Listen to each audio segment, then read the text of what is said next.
Hello guys, welcome back to my channel. ఈరోజు నేను స్క్రీన్లో కనిపిస్తున్న ఫ్లోర్ బెడ్ డిఐవై అయితే ట్రై చేయబోతున్నాను. అది కూడా మన ఇంట్లో ఉండే అన్యూజ్డ్ క్లోత్స్ కానీ, ఓల్డ్ క్లోత్స్ కానీ, స్క్రాప్ ఫ్యాబ్రిక్ కానీ ఏదైనా యూస్ చేసుకొని చేస్తున్నాను. అలానే మీరు నా ఛానల్కి సబ్స్క్రైబ్ చేసుకోకపోతే ప్లీజ్ సబ్స్క్రైబ్ చేసుకోండి, లైక్ చేయండి, షేర్ చేయండి. Let's get in to video. First వచ్చేసి ఈ ఫ్యాబ్రిక్ ఆన్ ఫోల్డ్ ఉందన్నమాట, 2 layers.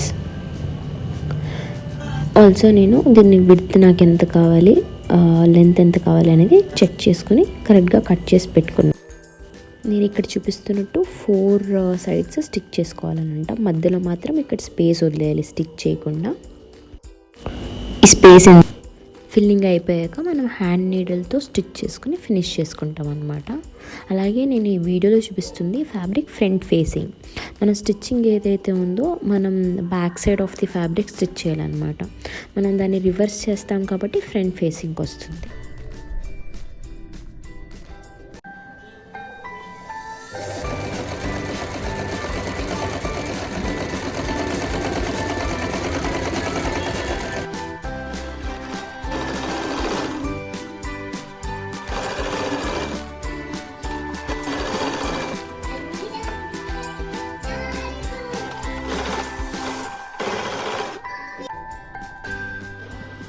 స్టిచ్చింగ్ అయితే అయిపోయింది. ఇప్పుడు మనం 4 కార్నర్స్ని ఫోల్డ్ చేసుకోవాలి. ఫోల్డ్ చేసుకుని 3 inches మార్క్ చేసి 2 sides కట్ చేసుకోవాలన్నమాట, వీడియోలో చూపిస్తున్నట్టు.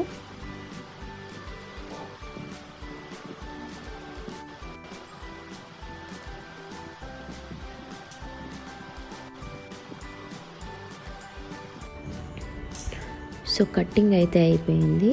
ఇప్పుడు నేను వీడియోలో చూపిస్తున్నట్టు ఓపెన్ చేసుకొని జాయిన్ చేసుకొని నేను చూపిస్తున్నట్టు మీరు స్టిచ్ చేసుకోవాలన్నమాట లైన్స్. ఇలానే సేమ్ మొత్తం 4 layers స్టిచ్ చేసుకోవాలి. స్టిచ్చింగ్ అయిపోయాక ఇప్పుడు రివర్స్ చేసుకుంటున్నాను.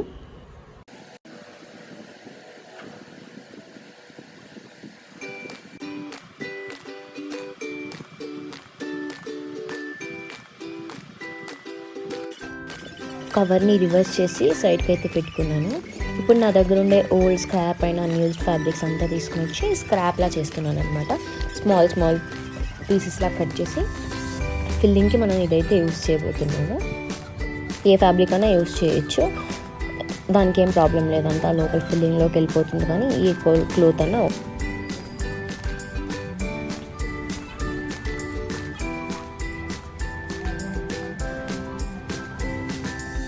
ఇప్పుడు ఫిల్లింగ్ అయితే స్టార్ట్ చేస్తున్నాను. ఫస్ట్ కార్నర్స్లోకంతా ఫ్యాబ్రిక్ని పుష్ చేసుకుంటూ నీట్గా ఫిల్ చేసుకోవాలి.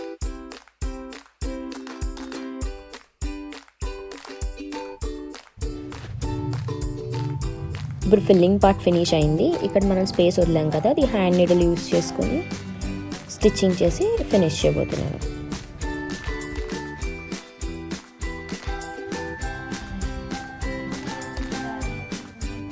ఇప్పుడు ఒక fabric swatches, same fabric swatches అయినా డిఫరెంట్ అయినా ఓకే, మీరు కాంట్రాస్ట్ కలర్స్ అయినా తీసుకోవచ్చు. స్క్వేర్ పీసెస్ కట్ చేశాను అనమాట, స్మాల్గా కొన్ని పీసెస్. సో ఇప్పుడు దీన్ని ప్లేస్ చేసుకొని మనం స్టిచ్ చేయబోతున్నాం, ఒక్కొక్క నాట్ వేయబోతున్నాం అనమాట. బోత్ సైడ్స్ ఇలాంటి స్క్వేర్ పీసెస్ యూస్ చేసుకుంటున్నాం. సో మనకి బెడ్లో ఫ్యాబ్రిక్ అయితే అటు ఇటు మూవ్ అవ్వకుండా ఉండడానికి హెల్ప్ చేస్తుంది, ఒక క్లీన్ ఫినిష్ అయితే ఇస్తుంది అన్నమాట. అయితే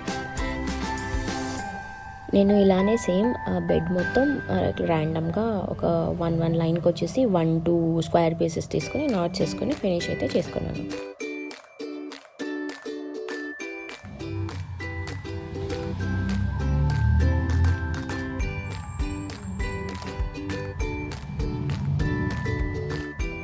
ఇది స్టిచ్ చేయడం ఫినిష్ అయింది అనమాట. చూడండి, నేను స్టార్టింగ్ నుంచి ఎండింగ్ వరకు మధ్యలో ర్యాండమ్గా స్క్వేర్ పీసెస్ యూస్ చేసుకుని ఫినిష్ చేశాను అనమాట. దీనివల్ల లోపల ఉండే స్క్రాప్ ఫ్యాబ్రిక్ అటు ఇటు మూవ్ అవ్వకుండా ఆన్ ప్లేస్లో ఉంటుంది.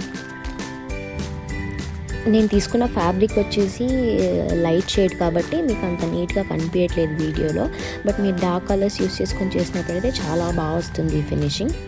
నెక్స్ట్ వచ్చేసి నేను ఎడ్జ్ ఫినిషింగ్ స్టార్ట్ చేశాను. అది రన్నింగ్ స్టిచ్ యూస్ చేసుకుంటూ మెయిన్ ఫ్యాబ్రిక్కి అలాగే కొంచెం లోపల ఫిల్లింగ్ని కూడా తీసుకుంటూ ఫిల్లింగ్ని కొంచెం కొంచెం ఇంక్లూడ్ చేసుకుంటూ రన్నింగ్ స్టిచ్ అయితే వేస్తున్నాను. నేను 1 ఇంచ్ స్పేస్తో రన్నింగ్ స్టిచ్ చేసి ఫినిష్ చేస్తున్నాను. ఇది ఆల్మోస్ట్ నేను స్టిచ్చింగ్ అయితే ఫినిష్ చేయడానికి వచ్చింది. ఇది అయిపోయాక మీకు ఎడ్జెస్లో కూడా ఎలా ఉందో చూపిస్తున్నాను, చూడండి. నచ్చితే ప్లీజ్ నా ఛానల్ని లైక్ చేయండి, షేర్ చేయండి, సబ్స్క్రైబ్ చేసుకోవడం అస్సలు మర్చిపోకండి. Thank you so much for watching. Bye bye.